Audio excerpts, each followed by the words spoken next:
Il y a des paroles qui ne naissent pas dans la provocation, mais dans la fatigue, dans la frustration, dans cette frontière très fine entre la lucidité et l'explosion émotionnelle. Et le coup de gueule de Bertrand Traoré après ce Burkina Faso, Algérie à la CAN 2025, fait partie de ces paroles-là. Ce n'est pas un cri gratuit, ce n'est pas une attaque vide, c'est le cri d'un capitaine qui vient de sortir d'un combat intense, d'un match serré, engagé, tactiquement riche et qui a le sentiment profond que quelque chose lui a échappé, pas seulement sur le plan du jeu, mais sur le plan de l'équité. Et pour comprendre ce moment, pour comprendre ce qu'il dit vraiment, il faut absolument sortir du bruit, sortir de l'émotion brute et revenir à l'essentiel. Le football, le match, les faits, les contextes et surtout la responsabilité collective dans une compétition aussi importante que la Coupe d'Afrique des Nations.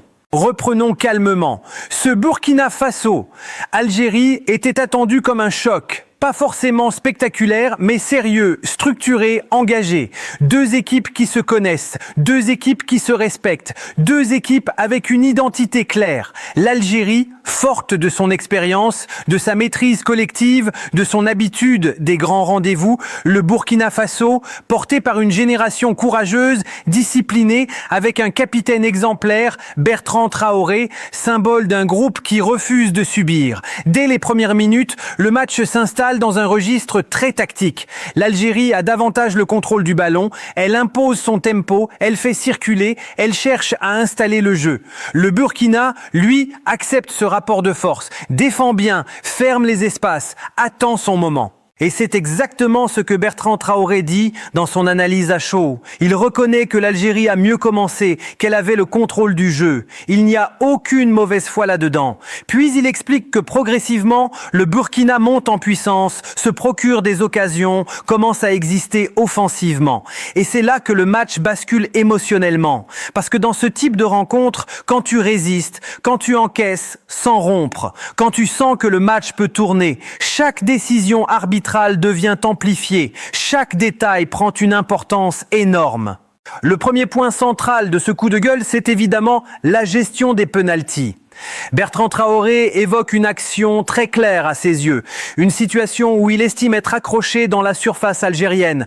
Une situation où il attend au minimum une vérification, un passage à la VAR, un moment de dialogue avec l'arbitre. Et ce qui le choque profondément, ce n'est pas seulement l'absence de pénalty sifflé, c'est l'absence de considération, l'absence de vérification. Dans le football moderne, surtout dans une CAN qui se veut vitrine du football africain, ces détails comptent. Le sentiment d'injustice naît souvent moins de la décision finale que du processus. On peut accepter une décision contre soi quand elle est expliquée, vérifiée, assumée. On l'accepte beaucoup moins quand elle semble balayée d'un revers de main. Ensuite, il y a l'autre pénalty, celui accordé à l'Algérie.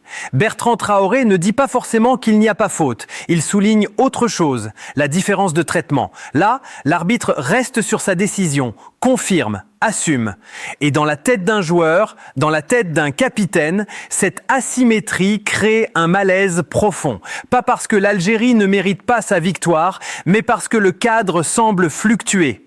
Et dans un match aussi serré, aussi engagé, ce genre de perception peut faire exploser la frustration. Mais attention, et c'est là que l'analyse doit être honnête et responsable. Le Burkina Faso ne perd pas uniquement à cause de l'arbitrage. Bertrand Traoré lui-même le reconnaît à demi-mot. Il dit « On perd sur le terrain. Oui, ils ont gagné. » Cette phrase est essentielle. Elle montre que malgré la colère, malgré la frustration, le respect du jeu et de l'adversaire reste là. Ce n'est pas un déni de résultat, c'est une colère ciblée, pas une remise en cause globale. Ce qui choque le plus dans ces mots, ce qui fait réagir, c'est cette phrase. C'est dommage pour le football africain. Et cette phrase-là mérite qu'on s'y arrête longtemps, parce qu'elle dépasse ce match. Elle touche à quelque chose de plus profond. La CAN 2025 se joue dans de beaux stades, avec une organisation globalement réussie, des supporters passionnés, une ambiance magnifique. Le football africain progresse, s'exporte, gagne en crédibilité. Et dans ce contexte, chaque polémique arbitrale devient un symbole, parfois injustement. Mais elle nourrit un discours que beaucoup aimeraient voir disparaître, celui d'une compétition gâchée par ses propres failles. Mais soyons justes, Les arbitres sont humains. Ils travaillent en sous-pression dans des contextes extrêmement tendus. La VAR n'est pas une baguette magique. Elle ne supprime pas l'erreur. Elle la déplace parfois. Le vrai problème n'est pas l'erreur en soi. Le vrai problème est la cohérence et la communication. Quand les joueurs sentent que les règles sont appliquées différemment selon les situations, la confiance se fissure. Et sans confiance, le football devient nerveux, tendu, explosif. Un autre point très important dans le témoignage de Bertrand Traoré, c'est la fin du match, cette altercation avec l'arbitre, ce moment où il dit que l'arbitre l'a poussé. Là encore, attention aux interprétations hâtives. La fin d'un match à enjeu est souvent chaotique. Les nerfs sont à vif, les émotions débordent. Ce genre de scène arrive trop souvent, partout dans le monde. Mais dans une CAN, sous les projecteurs, chaque geste est amplifié, chaque image devient virale. Et c'est précisément pour cela que la gestion de ces moments est cruciale, autant pour les joueurs que pour les arbitres. Maintenant, prenons un peu de hauteur. Ce match, au-delà de la polémique, a été un vrai match de football. Serré, engagé, tactiquement intéressant. Le Burkina Faso a montré de la personnalité, une capacité à monter en puissance, une solidité mentale réelle. L'Algérie a montré son expérience, sa maîtrise, sa capacité à gérer les temps forts et les temps faibles. Ce n'est pas un vol, ce n'est pas un scandale absolu. C'est un match décidé par des détails. Et dans le football de haut niveau, les détails font souvent la différence. Le rôle du journaliste ici n'est pas de jeter de l'huile sur le feu, mais d'expliquer, de contextualiser, d'apaiser sans nier. Oui, la frustration de Bertrand Traoré est compréhensible. Oui, certaines décisions arbitrales interrogent. Mais non, cela ne doit pas devenir une remise en cause globale de la compétition. La CAN mérite mieux que des raccourcis. Le football africain mérite mieux que des caricatures.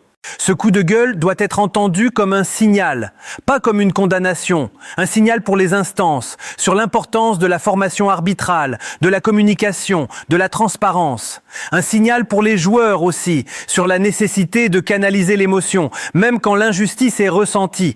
Et un signal pour les supporters, sur la manière dont on parle du football, dont on le critique, dont on le respecte. Parce qu'au fond, ce que Bertrand Traoré défend, ce n'est pas seulement le Burkina Faso. Il défend l'idée d'un football africain crédible, respecté, équitable.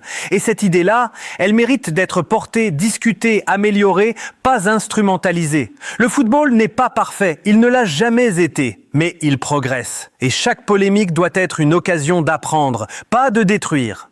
Pour finir, rappelons une chose essentielle. La CAN est une compétition de passion, d'émotion, de fierté. Les capitaines parlent parfois avec le cœur avant de parler avec la tête. C'est humain. C'est aussi ce qui rend ce sport vivant. Mais le respect du jeu, des adversaires, des arbitres et des supporters doit rester la base. Le Burkina Faso sort de ce match frustré, mais grandi. L'Algérie continue son chemin avec sérieux. Et le football africain, lui, continue d'avancer avec ses forces, ses failles et surtout son immense potentiel. Ce match ne doit pas être retenu uniquement pour une phrase, mais pour ce qu'il dit de la compétition. L'intensité est là, le niveau est là, l'enjeu est là. Maintenant, à tous les niveaux, joueurs, arbitres, organisateurs, analystes, supporters, de faire en sorte que la passion reste un moteur, pas un poison. Parce que le football africain mérite qu'on le regarde avec exigence, mais aussi avec amour et fierté.